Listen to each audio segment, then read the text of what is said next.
ano talaga yung kanilang mga karapatan. Yung gobyerno, tinulungan nila yung kanilang magsasaka. Pinapatahimik tayong lahat using various laws. Through education, kayang-kaya nating baguhin yung ganitong klaseng pag-iisip. Isang kwento, iba't ibang anggulo.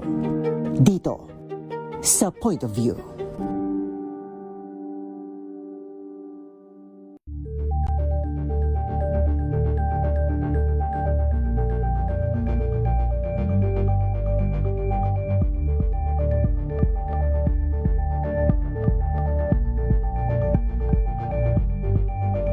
Tambalang Anthony Taberna at Jerry Baha ang gigising sa inyong umaga dahil lalatay ang humahagupit na diskusyon at komentaryo Lunes hanggang Biyernes sa 2x2.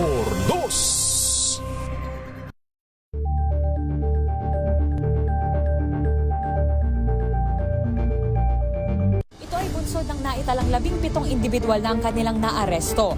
Metro Manila Development Authority o MMDA ang No Contact Apprehension Policy o NCAP sa Metro Manila. Sa ang ilang mga dokumento ay peke. Hindi rin legal ang employment na ipinangako sa kanila. Sa mata ng batas, mananagot ang sangkot at may sala.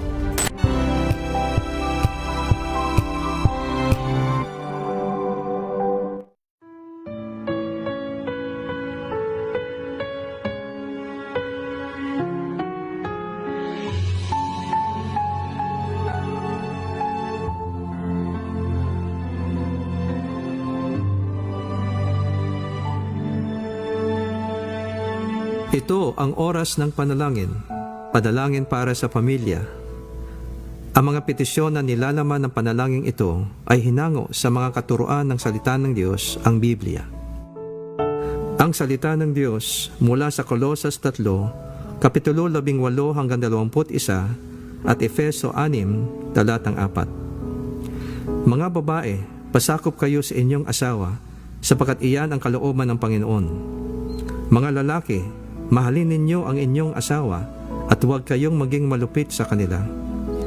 Mga anak, sundin ninyo lagi ang inyong mga magulang sapagkat iyan ay nakalulugod sa Panginoon. Mga magulang, huwag ninyong pagagalitan ng labis ang inyong mga anak at baka masiraan sila ng loob. Sa halip, palakihin ninyo sila ng may tamang disiplina at turuan ng mga aral ng Panginoon. Naway sabayan ninyo ako sa panalangin na ito. Salamat Panginoon sa biyaya ng pamilya na iyong pinagkatiwala sa amin. Tunay nga na ang pundasyon ng bawat pamilya ay ang matatag na pagsasamang mag-asawa. Kaya't aming idinadalangin na sa iyong biyaya at kalakasan, lalong mag-alab at manaig ang pag-ibig, katapatan, paggalang, pagpapasensya at pagkakaisa ng mag-asawa sa isa't isa. Turuan mo na kanilang matuklasan at pansinin ang mga magagandang bagay sa bawat isa, higit pa sa mga kakulangan at kapintasan, maging mapagpatawad at iwasan ang galit at negatibong komunikasyon. Turuan mo sila na lagi magpasalamat sa iyong mga biyaya sa araw-araw at palagiang hanapin ang bawat paraan kung paano sila makapagbibigay ng lakas loob at inspirasyon sa isa't isa. Aming ipinapanalangin na alinsunod sa iyong kautusan, ang mga asawang lalaki ay mahalin ng buo at wagas ang kani-kanilang asawa, gaya ng pag-ibig ni Jesus para sa iglesia. Iyong turuan ang mga asawang lalaki na maging maunawain at pakitunguhan na may paggalang ang kani-kanilang asawang babae upang walang makahadlang sa kanilang mga panalangin. Amin ding idinudulog sa iyo ang mga asawang babae na tulad din ng iyong pinag-utos, sila ay magpasakop at magpakita ng paggalang sa kani-kanilang mga asawa dahil iyong itinalaga na ang lalaki ang ulo ng kanyang asawa. Pagkalooban mo ng banal na takot ang puso ng mga may asawa nang sila ay maging tapat sa kani-kanilang asawa sa habang panahon. Iyo silang ilayo sa lahat ng uri ng tukso na makakapinsala sa kanilang pagsasama at sa kinabukasan ng kanilang mga anak. Pagkalooban mo ng tunay na pagsisisi at pagbabago ang puso ng mga may asawa na nahulog sa tukso o bumali ng kanilang sumpaang banal sa iyo at sa kanilang asawa. Panginoon, aming ipinapanalangin din ang aming mga anak na sila ay iyong protektahan, iligtas sa kapahamakan, pinsala at karamdaman. Pakalooban ninyo sila ng banal na takot sa iyo at kakumbabaan upang kanilang igalang ang kanilang mga magulang at dinggin ang aral ng kanilang ama't ina nang sila ay mamuhay ng matagal na may karunungan at kasaganahan. Iyong pagtibayin ang loob ng aming mga kabataan, O Diyos, nang sila ay umiwas sa masasamang hilig at mga tukso ng kanilang henerasyon. Sa halip ay pagsikapan nilang maging matuwid, makatarungan, tapat, mapagmahal at mapayapa, magkaroon ng pusong malinis at marunong tumawag sa Panginoon. Pagkalooban niyo sila ng tibay na loob, ng pagsikapan nilang laging gawin ang matuwid sa iyong mga mata, maging responsable sa kanilang mga desisyon at kilos, at maging makumbaba sa pag-amin ng kanilang mga pagkakamali. Iyo silang turuang magtiwala sa iyo sa lahat ng oras at magtiyaga sa kanilang mga pagsisikap at maging matatag kapag nakaharap ang kabiguan. Iyong ipreserba ang iyong layunin para sa kanila at ipahintulot na matupad ito sa kanilang mga buhay upang ang pagpapala mo ay kanilang mapanatili at maipamana sa kanilang mga salinlahi. Maraming salamat, O Panginoon, sa iyong pagtugon sa aming mga dalangin na ito sa pangalan ni Jesus. Amen.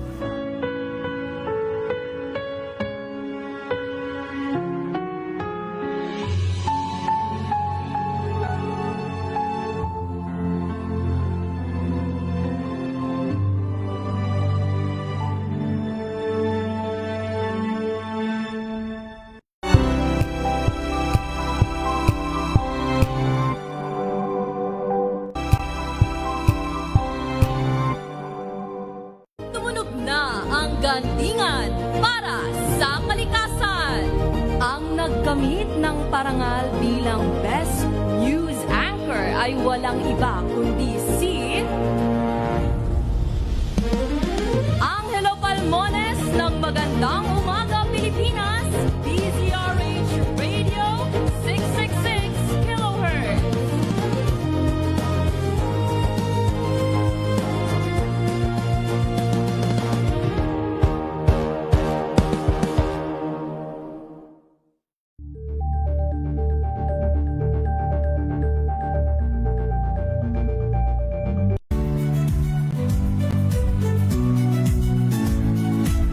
Magandang araw mga kaibigan. Ito po ang inyong balerina ng bayan, si Lisa Makuha Elizalde, na nag-aanyaya sa inyong samahan kami at ang aming mga espesyal na panuhin para sa kalahating oras ng masayang kwentuhan sa aming programang Art to Art, kung saan ang usapang sining at kultura ay para sa lahat.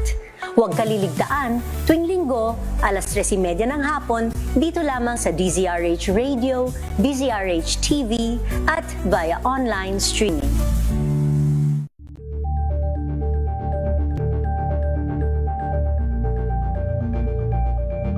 We've got you covered.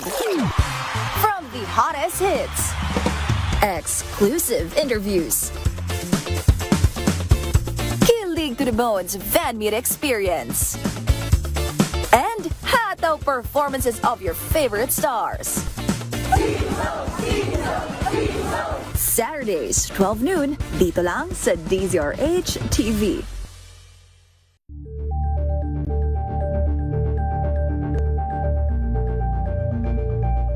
Curious ka ba sa maraming bagay? Kami na ang bahala dyan. Aalamin, tutuklasin at bibigyang linaw namin ang mga katanungang bumabagabag sa inyong isipan. Pilipinas, ang oras, alas 10:08 ng gabi. Ang programang ito ay rated STG. Showbiz Talk Ganern. Makiride na sa mga showbiz balita na tumetrending, mga pinag-uusapang nagva-viral. Makiride na sa riding in tandem ng dalawang otoridad ng mga chika, Morley Alinio at Gorgie Rula. Showbiz Talk Ganern. Bago pa nila i-post, pag-uusapan na rito. Kinig na sa Showbiz Talk Ganern. DZRH Makibalita, Makichika, kay Tita Molly at Tita Gorgie. Pilipinas, magandang gabi Pilipinas. Thank God, it's Friday. Ang bilis-bilis ng araw at tag-ulan na. Kaya umuulan na rin po. Tuloy-tuloy po ang tsikahan ng ating mga nagaganap po sa showbiz. Dito po sa aming programang Showbiz Talk Ganern. Ako po si Gorgie Rula. Tita Morley? Wala si Tita Morley pa. Siyempre, maya-maya papasok si Tita Morley. Ito po si Gorgie Rula para sa DZRH. Una sa Pilipinas, una sa Pilipino.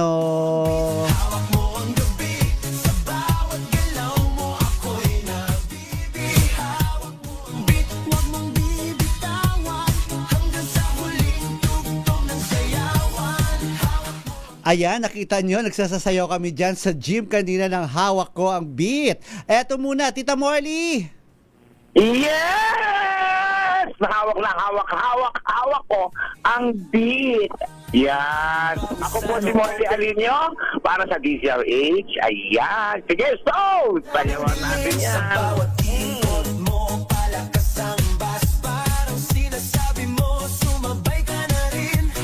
Habang tayo sumasayaw, Tita Morley, may nakasibangot sa kabilang line. Para siyang iritang-irita. Na parang, ba't pa kayo nagsasasayaw? Ang tanda-tanda yun na, sayaw kayo ng sayaw. Parang ganun ang nababasa ko sa kanyang self-balloon. Tito Louie Alejandro mula po sa Arizona, USA. Coming to you live in Arizona, USA. Ako po ang iyong lingkod, Louie Alejandro, your DZRH, US correspondent ng programang Showbiz Talk Ganern.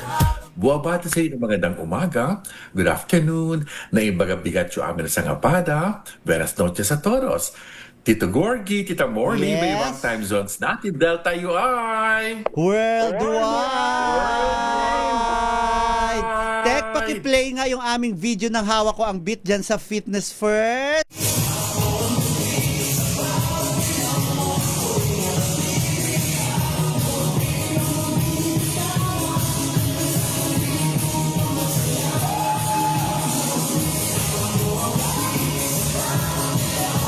Nagsusumba kami, ang iba pag sa kalagitnaan medyo pagod-pagura na, tumitigil, nagsi-cellphone, uminom ng tubig. Pero kapag ipi-play na itong hawak ko ang beat, lahat takbuhan na sa gitna. Sayawan na talaga. Talagang sige ganado talaga sa paghahawak ko ang beat, di ba? Yan ang nagpapasaya sa aming Zumba every Friday. Kita niyo may mga nagugrupo-grupo, ganun yan sila. May grupo-grupo sila, nagkukumpul-kumpul at may sarili silang choreography, steps. Dati rin kasi, Tito Gorgie at Tito Louie, nagsusumba rin ako dyan sa may luneta. Kaya lang, binawal na dyan ang tumba-tumba. Ewan ko lang sa mga dating kasamahan ko. Kaya, nung mula noon, hindi na ako nagsasayaw. Ang bayad dyan, 30 pesos sa amin noon. Per member, per person, 30 pesos. Yung araw lang na yun. Araw na yun. Oo. Napupunta yun sa instructor. Oo nga, sa nagtuturo. Masarap din. Pero gusto ko rin bumalik ulit sa pagsusumba-tumba. Oo, mag-zumba ka, Tita Mor. Kasi ako pawis ako pagkatapos ng Zumba. Kanina nga after Zoom, kasi magkasunod yung Zumba tapos body jump. Pagdating sa body jump, medyo tinatamad na ako kasi mga luma na yung steps. Kasi pag walang bagong steps, nag-mix and match sila yung mga dati, binabalik-balik nila. So, minsan na ako. Tapos kanina, parang sobrang napagod din ako sa kasasayaw. Kaya hindi ko natapos ang body jump. Oo, yung Zumba, nabuo ko yung Zumba. Ramdam ko naman na lagi kang nagsusumba. Ramdam ko dahil... Talaga? Kaya nahihilo-hilo, sumasakit ang ulo, tumataas ang BP, may mga ganun. Kanina na naman, Diyos ko. Sabi nga ni Ricky Bayan, sabi ni Ricky Bayan, dapat daw kumikilos yung katawan natin. Kumikilos talaga. Kumikilos tayo. Ay, kitingnan mo naman si Ricky Bayan, ilang taon na ba yan? Yes, fit na fit. Diba? Oo, diba? Fit na fit. Saka batang-bata siyang tignan. Kaya sabi ko sa kanya, inano ko talaga sa kanya diretso, aswang ka ba? Aswang talaga. Vampira ka ba? Ganun. Kasi mga ganyan, di ba? Vampira, aswang, hindi tumatanda. Si Bayan, tignan mo. Yes. Ang yami-yami niya hanggang ngayon. Si Tito Louie, nagsusumba pa rin. Zumba ka ba, Tito Louie, or ano? Ano pa yung isa mong Araw-araw. Ay, Araw-araw susumba ako. Kasi nga, di ba nga, senior na tayo. Dapat kailangan mag-move. Tayo na mag-move para hindi magkaroon ng high blood pressure. Totoo. May sakit sa luma, may sakit sa tuhod, may sakit Nahihilo. Oo, may mga ganun talaga. Every single day of my life, nagsusumba ako. Oh. Dito Louie, kami ni Gogi, paligtaan kami ng sakit.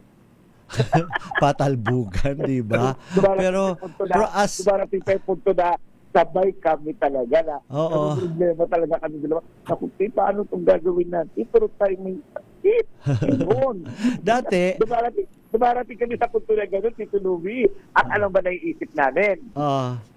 ano? Ikaw na lang, Tito Louie. Oo, nabanggit din yon. Nabanggit si Tito Louie na lang kaya. Total, siya naman ang hinahanap talaga ng mga fans. Matao. Di ba? Oo. Yes. Napag-usapan namin yan, Tito Louie. Minsan, nagtabay pa kami nagkakasakit, Gorgie. Oo. Inisip namin na, si Tito Louie na lang kaya. Ang problema naman, pag pindot-pindot sa Amerika siya. Oo nga eh. Oo. Ganon. Wag problemahin yan. Andiyan si Tina Nolasco, Si Kisses Habson, at diba? OG Narvaez Rodriguez. Si OG talaga sinama mo na dito, di ba? Kanina nga dapat sasama dito magprograma si mag-radyo si Bobby Ferrer.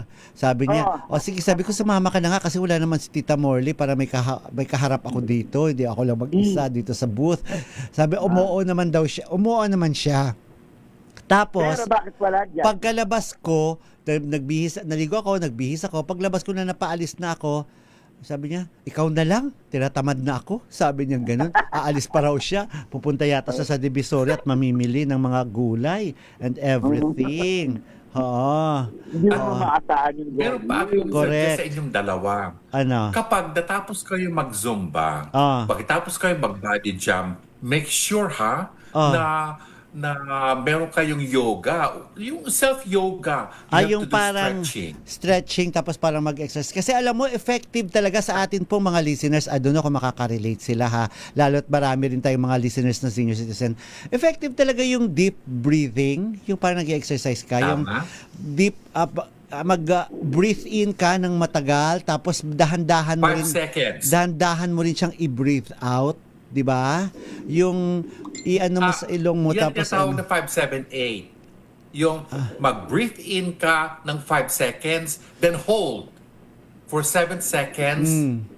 Tapos and then breathe out. I-breathe out mo ng dahan-dahan. Kasi marirelax ka. Tita Morley, gawin mo 'yon, marirelax ka talaga. O kaya i-breathe in mo sa kaliwa mo na ilong. I-breathe in mo sa kaliwa mo na ilong, takpan mo yung kanan, tapos i-breathe out mo sa kanan na ilong ng dahan-dahan. Ganon. Oo. Ang kaya ko lang kasi Gorgie at Tito Louie yung pagbagtak ng luwa. Pag sinabi sa ibagtak ng luwa mo sa kanan. Naku, Day! Hindi to ako naniniwala. Hamonada ka, Day. Hamonada ang acting mo, Day. Hamonada. Gumawa ka na lang ng tula. Yun pa. Sige, hindi na ako lalaban sa'yo. Gumawa ka na lang ng tula. Okay. At ang mahal ng talent fee ni Tita Morley, ha? Oo. Yun na. Bakit? Ibang bagsak, ibang luha, ibang Diyos ko, ibang bayad. Iba-iba, di ba? Kung sa kaliwa, ibang bayad. Pag sa kanan ang bagsak, iba ang bayad. Oo. Ngayon, ang tanong, Tito Louie, may kumukuha May ba? magbabayad ba? May kumukuha ba sa kanya?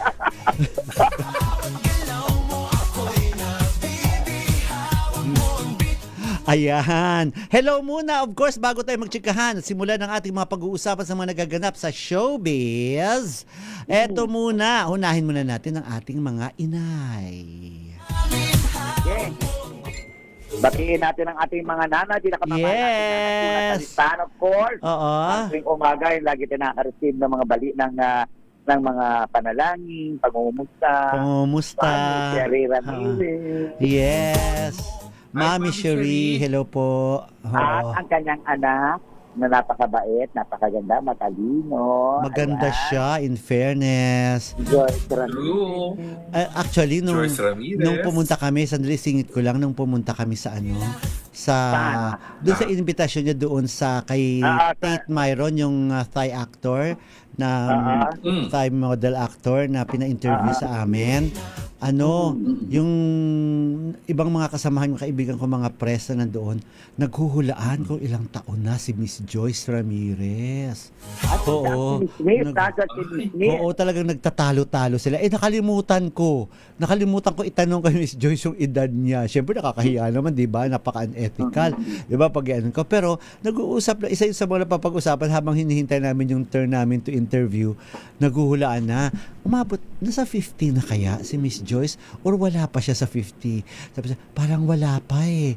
Minsan naman. Ang itsura niya. Oo, kasi minsan naman kasi sinasabi na pwede naman talagang nasa 50 plus ka na or 50 ka na pero wala sa itsura, 'di ba? May mga ganun kasi may isa talaga sabi niya, kasi nagsisimula pala akong magsulat, nandiyan na Joyce Ramirez na siya. May gano'n. Kaya hinahamon ka namin, Miss Joyce. Mami Cherie, pakitext na lang po. Huwag mo sabihin kay Miss Joyce, ha? Pakitext na lang po dahil ikaw mas nakakaalam dapat. Sa totoo lang, Day, sa totoo lang, sa ganda ni Joyce, she is not a day older than 35 years old. Parang gano'n. Kasi ang kinis ng 35. Ako naman mga siguro mga 40 plus. Oo, siguro mga 40, ganyan. Kasi binabase ko lang sa mga niya, 'di ba? Sa mga nagawa niya at sa mga yung nagsasabing, bata pa ako.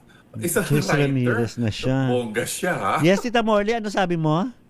Si Joyce Ramirez naglalaro, para sa akin naglalaro ng 35 to 45 siya. Sa totoong edad niya. 10 taon talaga yun. 35 to 45, ano ba yun? Ang layo, ha? Sa totoong edad niya, ha? Totoong edad niya. Pero yung mukha niya, nasa 30s lang. Oo nga, bagets pa talaga. Oo, in fairness. So ano kayang niya, beauty secret? Minsan nga i-guess natin si Joyce dito. Kaya lang, sa halip na magtaray ka at mag-comment ka ng mga maanghang at matatalas na mga komento, Miss Joyce, mag-share ka na lang ng beauty secret mo. Ganan. Yes, di ba? Ganan. Ang cute-cute niyang magsulat, Day. Oo, alam mo talagang fairness. Bombastic ang kanyang pagsusulat. Oo. Pero towards the end, may joke. Ito hindi lang pagsusulat. Ang husay-husay din niyang magtaray. may mga kasi, may mga manunulat talaga na effective sila sa pagsusulat kapag galit sila o nagtataray sila. Number 1 dyan, dati na-experience, na-obserbahan ko si Tito Alfie Lorenzo. True. Pag irita si Tito Alfie at gusto kanyang tarayan, ay, ang galing-galing magsulat ni Tito Alfie. Type ko yung mga linyahan niya. Yes. Tapos, ayun, ang isa sa ngayon ang isang magaling si Alwin Ignacio. Si Alwin Ignacio magaling magsulat. Pero para sa akin, Tito Louie and Tito Gogi, walang makapapantay kay Christy Termin. Si Tita Christy naman, magaling maglaro sa words. Magaling siya maglaro. Oo, magaling siya maglaro sa words. Tuloy na natin ang ating pagbati sa ating mga nanay. Kasi hanggang Joyce Ramirez pa lang tayo. Oo. Mama Norma Karingal at pambantang nanay. Nanay Linda. Kanina pa. Yes. Kanina pa naghihintay, Day. Oh. Linda Asonsa. Yes, isama na natin dyan ang iba pa nating mga nanay. Si Tita Aida Espiritu. Yes, si Connie Tan Aguilar, kanina pa rin nakatutok. Si Tita Becky Villanueva Tazuka, hello sa inyo dyan. At syempre, ang luto na si Ligaya Angki. May pinadala naman sa video pero hindi ko pa napiplay. Si, dyan naman po, sa Kalibo Aklan, si Arnel Rilampago. Hello sa inyo dyan. Sabi ni Joel Yap, hello po. At saka sabi si Shari Picho. Hello Shari Picho dyan sa Seattle, Washington. Maulan ba ngayon na dyan? Kasi tinatanong Tito Louie, tinatanong ni Ronnie Cruz, kumusta daw ang weather dyan ngayon sa Arizona? Medyo mild ang weather, Ronnie. At for the month of June, bongga ha. dapat nag-110, 150 na kami ngayon. Pero so far, it's 100 degrees. So, so far, very calm ang weather. Maraming salamat naman. Go, maganda naman. Diyan Okay, pagkain ko na muna ang aking mga friendship, si Batria Tioyaw, Dave Tioyaw, Silva Sintago Rodriguez, Wayne Roger, Boy Roger, Anak Biliano, Chris Biliano, and of course, ang aking kaibigan na si Magnolia Limba, Tess Dangla, and Noel Dangla. Batay ko na rin si Alin Bangit and Joel Bangit. Naroon din, of course, si Melanie Colabarit and Dina Benuopa. Okay? Yes, eto na. Magkakalahati na tayo ng oras. Wala pa tayong nagbabalitang pang showbiz. Bate pa tayo ng bate.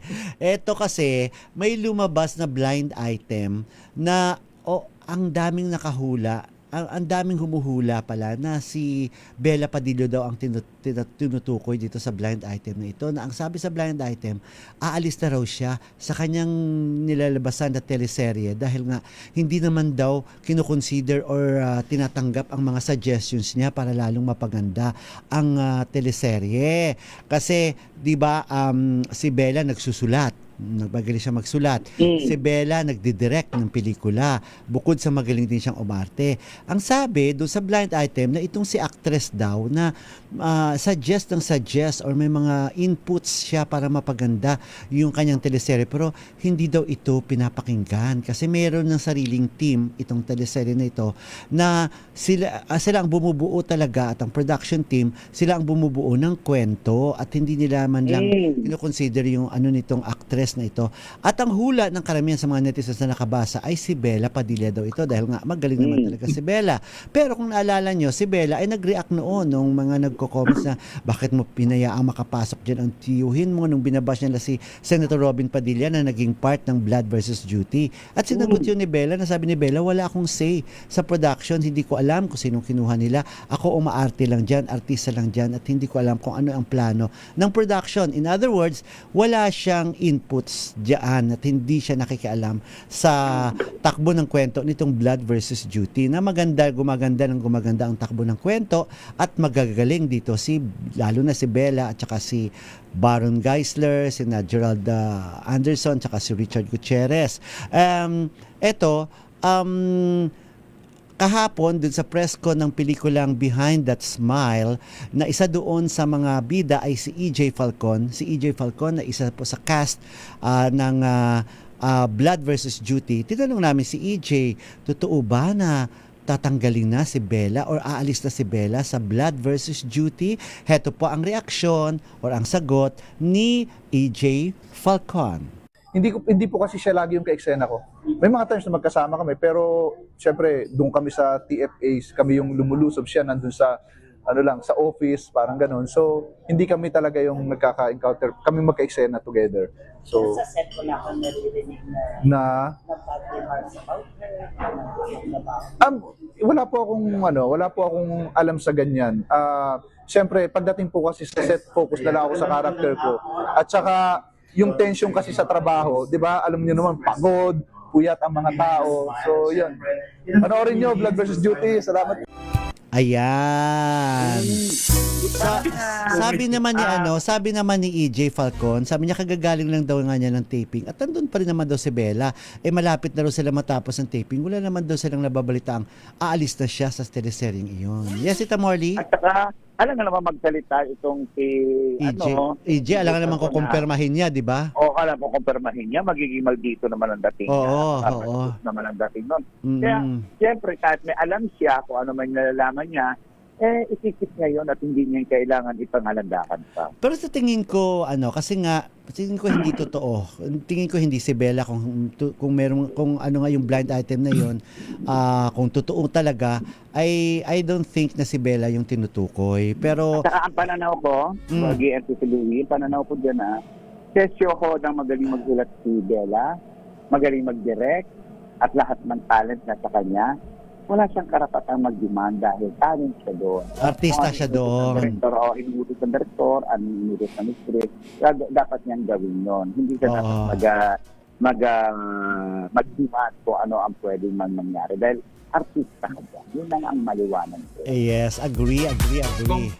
Tito Gorgie, kung hindi man si Bella Padilla ang tinutukoy ng blind item na yan, it's okay to make suggestion. Pero kapag nakikialam ka na sa production at storya, ay hindi na magandang pangitain yan para sa isang artista, nakikialam na. Remember what director, sino yung matari na director? Sino? Joel Lamanga. Direct Joel. Sabi niya, director siya, napakagaling, award-winning. Kapag kinukuha siya bilang artista lang siya. Oo, hindi siya That is nakikialam. very true. Sumusunod lang daw talaga siya sa director niya. 'Di ba? Yes. At tama naman, agree naman ako diyan sa sinasabi mo, Tito Louie. Hello muna kay Miggy Falier Villa at saka si Florbe Fernandez, si Vasey Bunsoy, si Lynn Figueroa at saka si Kokoy Buncan. And speaking of Bella Padilla, eto, kailangan ko rin ang inyong opinion, Tito. Alam niyo naman siguro, Tito Louie, Tita Morley, yung podcast, di ba? Yung mga podcast, yung mga nagpo-programa na sangkatutak na rin tayong napapakinggan ng mga podcast sa Spotify, sa iba't ibang platform, ganyan. Merong isang podcast na itong mga medyo kabataan pa sila na pinag-usapan, ang topic nila na pinag-usapan nila ay cancelable takes in Philippine movie industry. Yung parang sa tingin nila ka-cancel or mga hindi di ba? Na parang sawa na sila or ayaw na nilang panoorin, ganyan-ganyan. Ang isa doon ay nag-comment na sa kanya daw ay medyo nagsawa na raw siya. Ayaw na raw niya nagsawa na raw siya sa mga tipo ng pelikula ni Bella Padilla. Yun ang sinabi niya.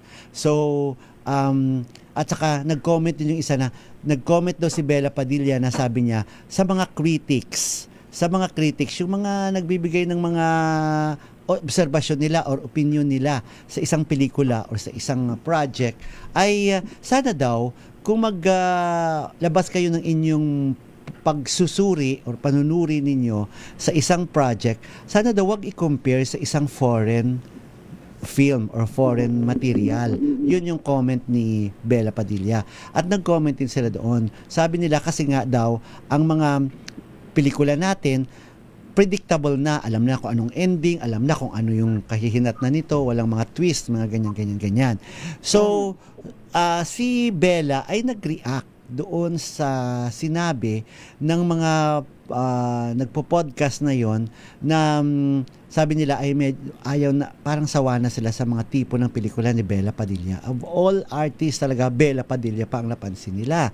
So nag-react si Bella, sabi ni Bella, haven't watched any of their episodes. Tinutukoy dun sa podcast na yon. But I'm intrigued by this one. It's not what I would typically consume since I personally enjoy discussions that focus on ideas, schools of thought, rather than specific people or using one's name in the title pa lang. Kasi, what separates this from a gossip page channel? Parang tinukoy nga niya sa mga sa mga chismisan na mga channel, sa mga YouTube siguro channel. Isa na siguro doon yung mga ito ang tundo kapag nabubuhay ka sa tundo. Di ba? So, sabi niya, speaking of that, Gorgie, thank you so much sa lahat ng mga sumuporta at nanood. Okay, go. Tapos sabi pa ni Bella, sabi niya, I guess I'll see. But if this is what's working for you guys, my hot take, sabi ni Bella, I love certain filmmakers because of their signature marks. I watch specific people to go with the mood I'm currently in. I don't agree that I've been doing the same things over and over because I've been very mindful with this since I got back. Pero to each his or her own opinion, sabi ni Bella Padilla. Yun ang reaction niya doon sa mga sinabi niyan. Tito Louie? Tama naman yung sabi ni Bella. I mean, she's a very intelligent, she's a very, very intelligent artist. At kung ano man ang mga ginagawa ng mga filmmakers sa Pilipinas, napakahirap kasing i-compare ang mga ginagawa ng Amerika. Kasi nga, or foreign producers, kasi nga meron silang budget. Limited lang yung sa atin. At isa pa, yung mga moviegoers ng Pilipinas, mga hit and miss, kung manonood sila or hindi, kikita ba or hindi. Napaka very picky na ang mga tao sa Pilipinas kung anong panonoorin nila ngayon. Kaya it's very different kapag ikumpara mo ang Philippine movie producers at mga pelikula ng Pilipino sa ibang mga bansa. At saka ano, 'di ba? Parang sino kayo para magsabing sawa na kayo sa isang Reliable source ba sila? Kamo? Ito na nga kasi may nagko-comment na. Ito naman, makahawak lang ng mic, akala mo totoo na yung mga pinagsasasabi nila. Akala mo ang galing-galing na nila makapagsalita, 'di ba? 'Di ba, Tita Morley? Yes, ako naman, Gogi, ang pananaw ko kay Bella tungkol sa comparison between foreign movies and local movies.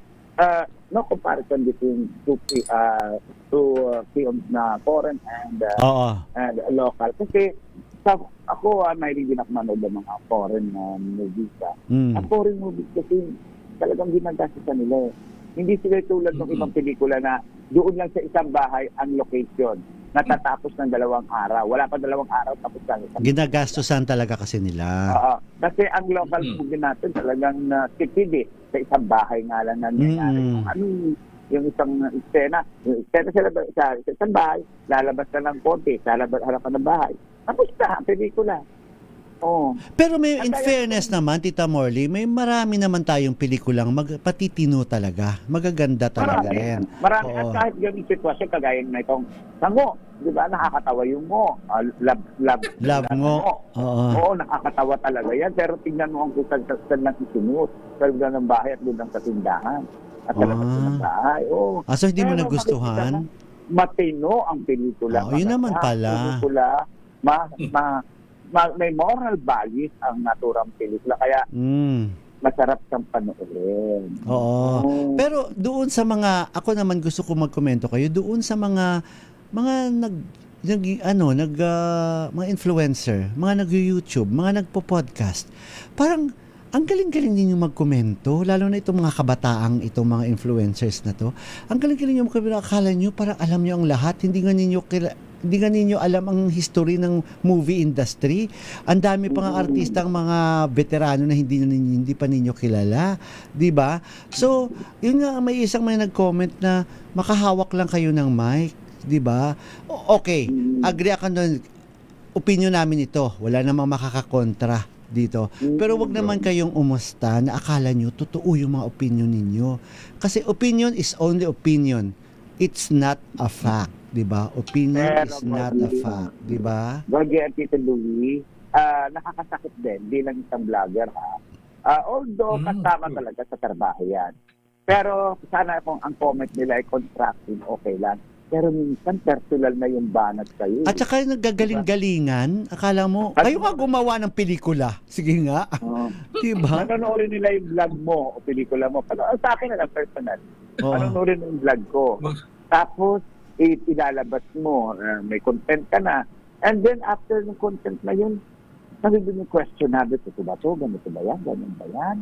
Parang, questionin ka pa na, hindi magaling magtanong, hindi ganun. Parang kata mo na. Ikaw, anong nararamdaman mo pag mga ganyan nilalait ang style ng pagtatanong mo? Ako, okay lang. Kasi marami nga, Gogi, eto, Tito Luis, ang sabi nila, bakit ikaw daw ang style ko raw? Bakit kaharap ko ng artista? Maharap ako sa camera at ako ibabato yung question.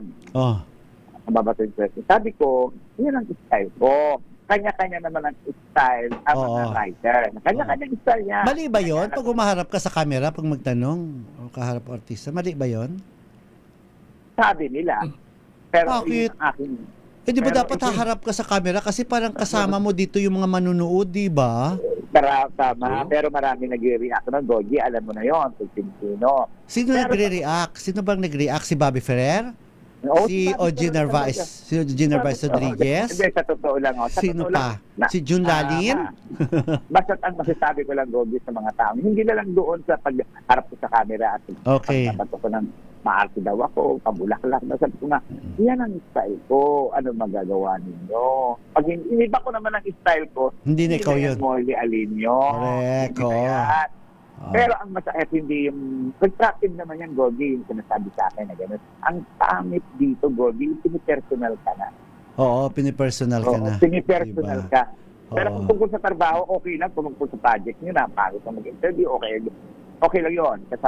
Grabe mamersonal yung iba. Akala mo pagka perfect nila, pagka ganda-ganda nila.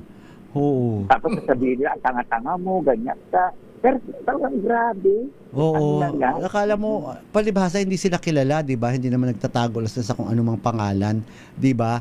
Pero akala mo pagka galing-galing nila, di ba? Ba't hindi kayo nagka-show? Ang galing nyo pala. Ito, Morley, Gorgie, no matter what you do, no matter what you say, meron talagang hindi mo mapiplease ng mga tao. True. Lalo na yung mga vloggers na yan, influencers na yan, pera-pera lang yan. Kung sino ang sikat, yun ang sinusundot nila. Kapag sinundot mo sila, naku, meron naman sila mga clicks, shares, and whatever. Ayun, pera-pera ang mga labanan na ganyan. Kahit na ang mga comments nila ay hindi naman walang kapararakan. Pero diba? malaki na ba talagang ibinaba ngayon ng ano? Kasi karamihan sa mga ibang influencers na nakakausap ko, parang dumadaing na sila na mababa na raw ang bigayan sa ganyan, mababa na raw ang bigayan sa ganito. Ganun ba, Tita Morley? Kasi ako parang hindi ko naman nakita sa'yo. Parang paunlad ng kabuhayan, showcase mo. Diba? Tanungin nga natin ang Tita Morley. Oo, kasi... Kumusta naman ang Tita Morley, talagang gastos ng gastos eh. Diba? Yes. Hello muna, unika iha ko ng San Jose del Monte, Bulacan, Basie Bunsoy. Yes, Ronnie Cruz. Yes, si Alice Manaloto Bangkoyo. Shout out po, advance birthday ko sa June 7. Happy birthday sa iyo, Alice Manaloto Bangkoyo. At pakigreet na rin daw ang kapatid niya sa Pilipinas na sina Beth at Daisy Manaloto. Ano mo si Pipito? Pati daw ang mga fur babies nila, si Anton at si Klong Klong. Hello! Ako namimiss ko talaga mga fur babies ko rin. Saan ka ba, Alice? Ang bansa ka? Kasi sabi niya, pinapabati yung mga kapatid sa Pilipinas. Of course, Rina Alcantara Meli, hello sa iyo dyan. Raksa, sino ito si Raksa? Sa nangyayari sa politics sa Pilipinas, dapat mag 4-7-8 breathing exercise sila. Sabi ni Shari Picho. Agree ako dyan. 478. Nora Muelia ng Binangonan, Rizal, hello. At diyan naman po sa Nottingham, United Kingdom, si Jojo McQueen Duran Mabalot, hello sa inyo diyan. Erica Angeles, Son Ramos de la Cruz, hello. Lorelen Tagle, oo, wala pa rin daw makakatalo. Kung bigay mo mga komento or whatever, wala pa rin daw makakatalo kay Cha Deli, sabi ni Lorelen Tagle. Totoo naman. Yes, true talaga. Ang weather daw ngayon sa Seattle nasa 60s to 70 degrees at wala nang ulan. Yes. Mel de la Cruz diyan naman sa Hagonoy, Bulacan. Hello sa inyo diyan. Gina Sembrano. Hello sa inyo diyan. Hello, salamat po Gina. Alice Morris, of course, si Randy Pasmala, Lorelen Tagle, please use Balarila ng wikang Pilipino for reference. O anong Balarila? Wow. Randy Santisas, hello. Yung iba naman kasi makakomment di na expert sa field na yon, basta lang makakumpas, may masabi lang. Mema, sabi ni Shari Picho. Tristan Wyatt Gulay, hello. Oo, ang opinion naman ni Ligay Angki, kasi ngayon, freedom of speech started early 80s up to this time. May mga personalities na very vocal. Magsalita kaya ganyan na ang naging uso. Pero minsan ay lagpas na po. Sobra-sobra na po. Gusto ni Randy Pasmala, positive lang. Yun daw tapusin natin ang week na ito ng positive. So hanap tayo ng positive. At dahil naghanap tayo ng positive, maghugas ka na muna, Gorgie. Belen Ledesma, hello. Yes, marami pa po tayong kailangan gagawin sa ating tahanan. Hello dyan sa iba pa pong mga listeners natin. And of course, kay Lynn Figueroa. Okay na. Ready na kay Tita Morley? Kasi, eto po muna aking hahataw. Eto po mga misis, mas masarap sa tenga ang tunog na malinis na hugasin. Yung kapag kinuskus ng daliri, alam mo walang bahid kasi yung tunog. Yan ang heavy duty linis ng Smart Dishwashing Paste. Smart Dishwashing Paste may double tanggaling formula, kaya tanggal sebo, tanggal bakterya pa. Yan ang Smart Dishwashing Paste. Plato, kaldero o plastic linis, fantastic. Smart Dishwashing Paste, a product of ACS Manufacturing Manufacturing Corporation. Gorgie po ito, a proud user of Smart Dishwashing Pay. Yes? Mami, laundry day na ba? Kunot noon na naman ba sa makapit, madikit, at malupit naman siya? All you need is pride. Bakit pahihirapan ng self kung sa Pride, easy and worry-free ang laundry? Sa triple stain away formula, tanggal ang matitinding mancha based on taste, chocolate, mud, and Sibumon cotton. Gawa ng ACS to. Yes! Beng Mahadera! Hello, Belen Ledesma. Hello sa inyo dyan. Maiba naman tayo, sabi ni Beng Mahadera. Ba't naman itong si Ellen Adarna nakikisingit sa relasyon ni na John Lloyd at Isabel? Tapos na sila ni John Lloyd, di ba? Kasi recently lang ay nagburakay. May nakailang nagbakasyon kamakailan lang sina Ellen kasama yung anak nila ni John Lloyd na si Elias at pati na rin yung anak niya na si hindi yata kasama si Lily, yung anak niya kay Derek. Nandun din si John Lloyd nga at ang girlfriend niyang si Isabel Santos. So kasama sa okay ang samahan nila, naging magkakaibigan sila. Eto recently lang din, parang 2 days ago ba, nagburakay naman sila. Nagpapasalamat kasi sinamahan ni Ellen ang anak niyang si Elias. So I don't think na issue yun. Wala naman sigurong problema dun, Beng, kung nandun sila kasi yun nga, co-parenting sila at masasabi na ring blended family kahit magkasintahan pa lang si John Lloyd at saka si Isabel Santos, pero nagpapasalamat sa Ellen dahil at saka kay Isabel, lalo na raw kay Isabel, na maganda yung pagturing niya or pag-asikaso niya or pagtrato niya sa kanyang anak na si Elias. Diba? Tita Morley, may masasabi ka ba dyan?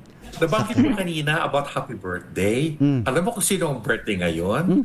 Anak ni Mother Lily na head coach ng UP Maron Basketball. Si Goldwyn. Goldwyn Monteverde. Yeah. Happy birthday. Ang bait nun. Ang bait ni Goldwyn. Ha? Ang bait ni Goldwyn. Mabait siya. Oo. Napakamelo na ba? Tao, ano? At saka happy birthday din kay Bob Fadrilan. Happy birthday, kaibigan. At pinapabati rin ni Rina Alcantara Meli ang si sister-in-law niya, si Charmaine Juarez. Birthday daw niya. Belated happy birthday. Charmaine Suarez pala. Charmaine Suarez. Yeah. Juarez. Ay, Suarez. Oo. Yes, Tita Morley? Happy birthday. Happy birthday na lang ang sinabi ko. Oo, kasi hindi mo ba nakakausap lately si Derek Ramsey? No comment muna ako sa mga ganyan. Nako, ayan ka na naman sa mga no comment. Naku, artista lang Tita Morley, ha? No comment. Oo, kung maka no comment ka. Diba? No muna ako. Oo. Kasi siyempre, alam ko naman yung mga kwento-kwento, mga ganyan. Oo. Pero ayoko na lang mag-comment. Siyempre, gusto yan ni Ellen Adarna. Para meron na naman siyang bebembangin, di ba? Meron na naman siyang anuhin siya, di ba? Meron na naman siyang mga titirahin niya na di ba? Mga pasabog niyang mga komento, di ba? Alam naman si Derek, ayaw na magsalita niyan. Ayaw niya nang gumulo pa yung utak niya kasi masaya si Derek. One-liner, masaya si Derek. Masaya siya kasama si? Basta, masaya siya. Ay, nako. Parang feeling ko, ikaw lang naman yun. Yes. Nako, manood na lang kayo yung bagong vlog ni Tita Morley. Yung si Pango, also known as Shih Tzu. Dahil nakakaaliw. Si Shih Tzu. Ay, salamat, Tito Louie. Sana nga panoorin ng mga tao yung Tito Louie. Nakakaaliw yung si Pango. Medyo mababa kasi ang ang kanyang views. Kasi nga, siya, di ba, parang hindi siya kilala. Hindi siya kilala. Pero kung mapapanood mo yung episode ko ngayon, napaka-good vibes na Tito Louie. Ang saya-saya niya. Nakaka-good vibes talaga. At malalaman ko ang buhay ng mga extra. Oo. Pango na ito. Binigyan ko siya ng pagkakataon talagang magkuwento siya, talagang ang buhay ng mga extra. Kaya please, tutukan niyo po, abangan niyo at i-share po ninyo ang bagong episode ko sa aking Kapag Nabuhay Ka sa Sundo, Mabubuhay Ka sa Mapanig ng Mundo. Ang aking episode ay si Pango. Please, tutukan niyo po ang isa sa pinakamagandang nagawa ko po, sa totoo lang. Yes. Hello muna. Ay, sabi ni Roberto Tan Maniebo Jr., malakas daw ang lindol kaninang 9:58 sa Albay. Sa Albay. Lumindol daw. Malakas daw. Ingat-ingat po kayo dyan sa Albay, sa Bicol Region. Gilbert Montejo, sabi niya, yes, listening from Antipolo City, Rizal. Babati naman daw si Arlene Montejo. Hi, Gilbert. At ang buong Montejo Nas family na lagi silang nakikinig. 5.4 magnitude daw ang lindol sa Albay kanina. Ang laki. Malakas. Nardi Mostasa, hello sa iyo dyan. Salamat sa araw-araw mong mga pinopost. Pinapadala sa amin. Yes. Nagluto ng sopas naman si Ligaya Angki. Hello sa inyo dyan. Okay. At sa YouTube naman, nakatutok na sa atin si Bento, and of course Ronaldo Angeles, at Beth Gray, and Frank Crawford, at Ed Campos, at Marilu de Guzman. Tito Gorgie, babatiin ko rin ang mga supporters natin na walang sawang sumusuporta sa atin sa Ilocos. Correct. Si Mami Gran Araceli, Ding Ray at saka Grace Lasso, Norma Albano, Lisa Ventura Tomas, Mariel de Reyes at Tony Corpus, Dexter Pasion, Joel Yap, Eric Angeles, Yolanda Acobago, Tina at saka Lando Ruiz, and of course, Cesar Mangawil. Tina, maraming salamat sa iyong suporta. Go! Eto na, alam niyo yung kwento, may dyan sa TV5, medyo may kaguluhan talaga din. Kasi may mga, magmula nung umalis yung isang executive dyan sa TV5, magmula nung inilipat siya sa ibang kumpanya, ay si Miss Jane Basas, itong aming tinutukoy.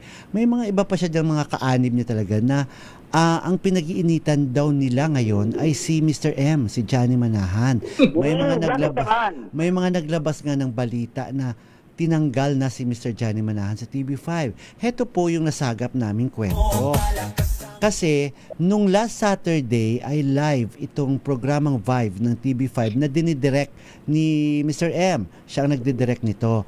Tapos, pagkatapos daw ng live nila doon, binigyan daw ng isang staff na ito, isang executive na ito ng TV5 or ng show na iyon, si Mr. M, si Johnny Manahan, ng notice na huling araw na raw niya yon bilang director ng Vibe. Oo. Kasi nga daw, ang sinabi ay nagko-cost cutting. So nagtitipid sila at hindi na rin nila kayang bayaran ang talent fee ni Mr. M. Nagulat si Mr. M dahil wala namang sinabi sa kanya ang mga boss. So doon na kumalat na tinanggal siya at lahat, ganyan. Tinanong ni Mr. M ngayon yung isang big boss ng TV5. Nagulat itong big boss dahil hindi niya alam na tinanggal siya, na pinapatanggal siya. Sabi niya, sino naman nagpatanggal sa'yo? So yun na nga, sinabi itong isang staff na ito, isang executive na ito. At sabi niya, wala kaming utos na tatanggalin ka. Sabi ni Mr. M, kung ang issue ninyo ay talent fee ko, sabing ganon, I can do it for free. Sabi na ni Mr. M, pwede sa akin kahit libre dahil gusto ko lang tutukan yung mga kabataang inilunsad nila sa Starworks na magagamit itong show na ito. So, okay lang daw kahit wala siyang talent fee bilang director, basta nandun pa rin siya sa Vibe. So, ang ending, itong nagpatanggal, 2 tao raw ito, itong nagpatanggal kay Mr. M, ay sila ngayon ang tinanggal at na-retain itong si Mr. M. Si Mr. M ang na-retain ngayon. Siya ngayon ang naiwan dyan sa Vibe at inilipat sa ibang departamento itong 2 taong ito na parang tila pinag-iinitan itong si Mr. M. Parang pumuwelta yung karma is real, no? Karma is real. Kapag gumagawa ka ng kapangitan sa isang tao, babalik at babalik sa'yo agad-agad. Ang bilis na pagbalik. Karma. Ako, Gogi at Tito Louie, naniniwala ako dyan sa karma na yan. Kapag gumawa ka ng pangit sa kapwa, babalik sa'yo yun. Pag gumawa ka rin ng kabutihan, babalik pa rin siya, ang lahat ay may balik. Oo, kung may hindi ka magandang kasi kung talagang maayos ang iyong hangarin or ano mo talaga yung purpose mo na dun sa na decision mo yun para sa isang show, siguro napapag-usapan yun ng lahat. Hindi yung kayo lang nag-decide na bigla kayong tatanggalin. Kasi sabihin, tama naman, ako naintindihan ko yung cost cutting. Dapat naman talagang magtipid dahil hindi pa talaga umaarya ng husto ang sa ratings itong mga shows ng TV5. Pero dapat alam ng mas nakakataas at hintayin ninyo yung desisyon ng mas nakakataas kung tatanggalin ba siya, papalitan siya, or what. Kasi may mga isa pa pang usap-usapan na ang kukunin dapat daw nilang director ng Vibe ay si John Prats. Mahal din yun. I'm sure magcha-charge din ng mahal. Diba? So, willing... Ito, Gorgie. Ito masabi ko lang dyan. Yung sa isang malaking kumpanya katulad TV5, it's unprofessional na isang bagay na ibibigay mo na lang as memo sa isang tao para matanggal ay hindi dapat ganang approach. Ang pagkakaalam ko because I work for a big company as well, dapat kausapin mo face to face kung ano ang rason kung bakit mo siya tatanggalin at hindi lang magbibigay ka ng isang kapirasong papel. Eto papel, lumayas ka na parang gano'n. That is very, very unprofessional and unethical. Correct. Yes, hindi talaga tama yun. Kaya nga, yes, Tita Morley, meron kang sasabi kanina?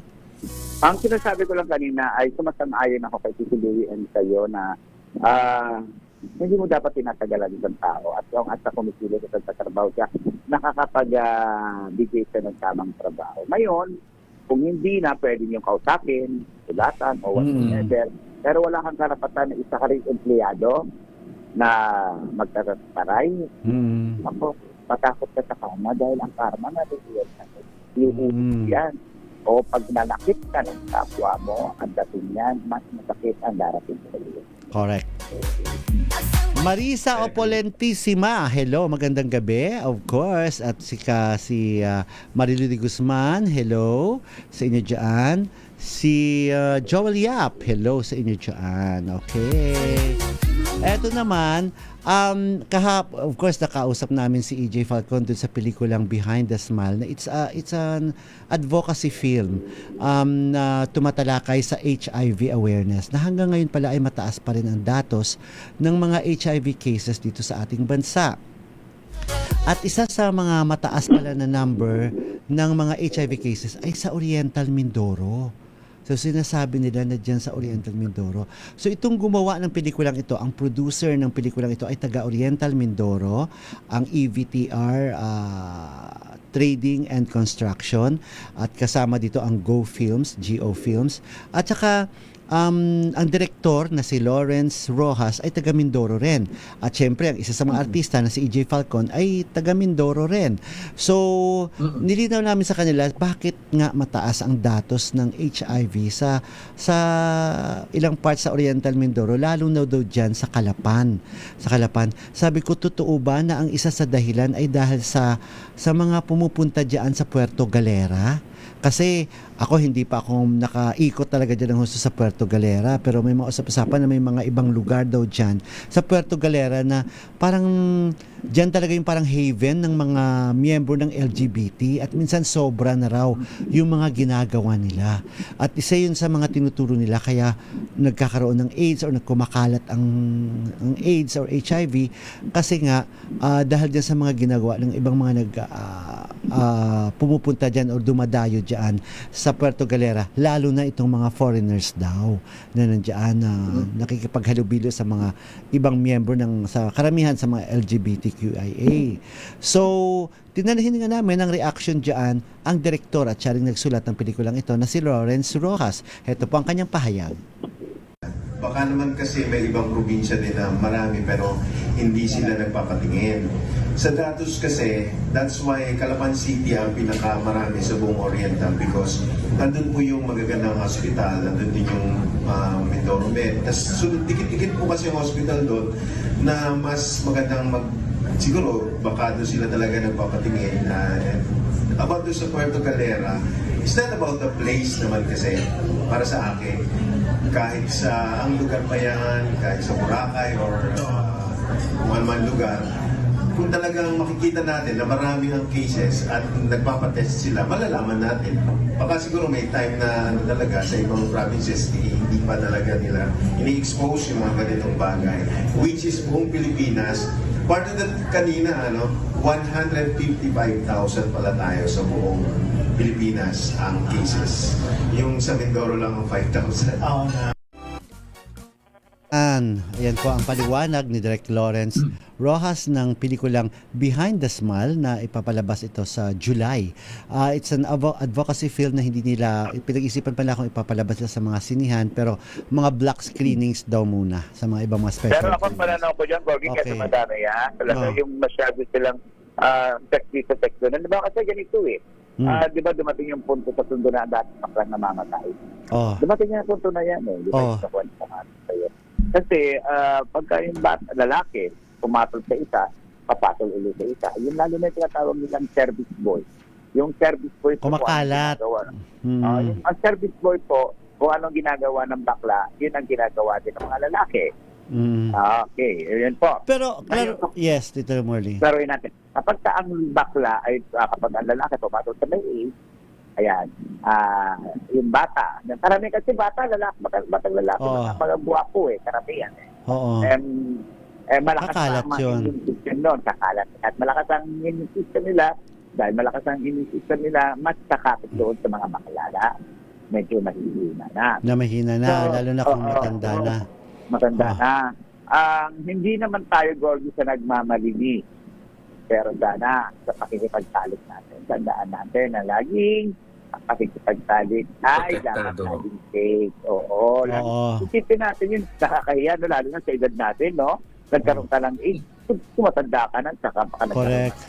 At saka isa pa, yung, hindi naman, klaruhin na natin, hindi naman sa pakikipagtalik lang nakakakuha ng HIV or ng AIDS. Pero mas madalas. Marami pang mga, pinagdadaanan din. Pero mas madalas, Gorgie, kumbaga, 95% sa pakikipagtalik dahil nagpapakalat talaga ng mga ano na yan. Yes. May dagdag ka pa, Tito Louie, kasi mapatatapos na tayo. Hindi lang through sexual ang intercourse. Nakukuha ng HIV na yan. Pati blood transfusion. True, Tito Louie, tama yan. Kahit sa papabunot ka lang ng ngipin, di ba? Ngipin, instrumento. Yes, okay. Dasal na po tayo. Atin pong gabi-gabing pinapanalangin po para sa kapayapaan sa Pilipinas. Wala ka na bang babatiin, Tito Louie? Kayo na muna, Tito Louie, Tito Boy. Okay. Sa ating mga tech. Okay. Sa RH Tech, maraming salamat sa kanilang lahat. Ito pong ating panalangin po para sa kapayapaan sa Pilipinas sa saliw po ng awiting Mercy and Compassion ni Father Raul Caga ng Curve Entertainment. Makapangyarihang Diyos, sa inyong habag at awa, patawarin niyo po ang aming mga sala at ang kasalanan ng aming lipi. Kalugdan niyo po kami sa aming pagsamo para sa aming bansang Pilipinas. Biyayaan niyo po kami sa aming mga pinuno ng karunungan, integridad, katapatan at katwiran. Kalingain niyo po ang aming pamilya at ingatan ang aming mga anak. Tulungan niyo po kami mga matuwid na mamamayan na namumuhay ng mapayapa, matapat at may tunay na malasakit, pagtanggap at pagpapatawad. Protektahan niyo po ang aming bayan sa anumang banta na pananakop ng dayuhan at nakabawasak ng impluensya at ipagtanggol kami sa anumang uri ng paglabag sa batas, terorismo at digmaan. Pagkalooban niyo po ang aming bansa ng kapayapaan, pagkakaisa at kasaganaan at hayaang maganap ang tunay na pagbabago sa aming bayan upang kami ay mag-iyong liwanag sa Asya at sa mundo. Amen. Amen. Ulit-ulit po namin sinasabi na ang magulang minamahal, nirespeto, ginagalang, hindi binabastos, hindi ikinahiya, hindi ikinahiya. Tandaan po natin sa 10 utos ng Diyos, isa lamang po ang may reward yan, ang magbigay respeto at magmahal sa magulang. Kapag ang magulang ninyo, minumura ninyo, pinasaktan ninyo, unti-unting nagdadala ito sa maaga niyang kamatayan. Magulang, minamahal yan. Kung may kasalanan na magulang, kausapin ng maayos. huwag niyong sisipalan, huwag niyong mumurahin. At sa mga kabataang babae naman na nagdadalang tao na may problema, ang sanggol sa sinapunan ay hindi pinaabot sa sinalalagyan, lalong hindi pinahamil sa kanal at itinatapos sa baturan. Dahil yan ay dakilang regalo ng Diyos sa atin. Ako po si Morley Alino. Ako po si Gorgie Rula. Ako po si Louie Alejandro. Para sa DZRH, una sa Pilipinas. Una sa Pilipinas. Sa Pilipinas. Tumaatin Have a blessed weekend, everyone. Tumaatin ang Panginoong Jesus. Bye-bye. Tumaatin ang kabutihan sa mga. Good night po.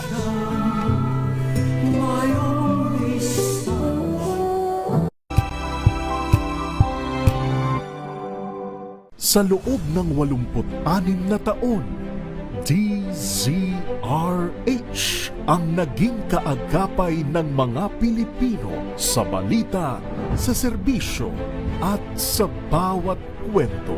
86 na taon ng tiwala at sa mga darating pang taon, mas pinalakas at mas pinagtibay para sa Pilipino.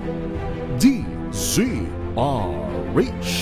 una sa Pilipinas, una sa Pilipino. Serbisyong tapat.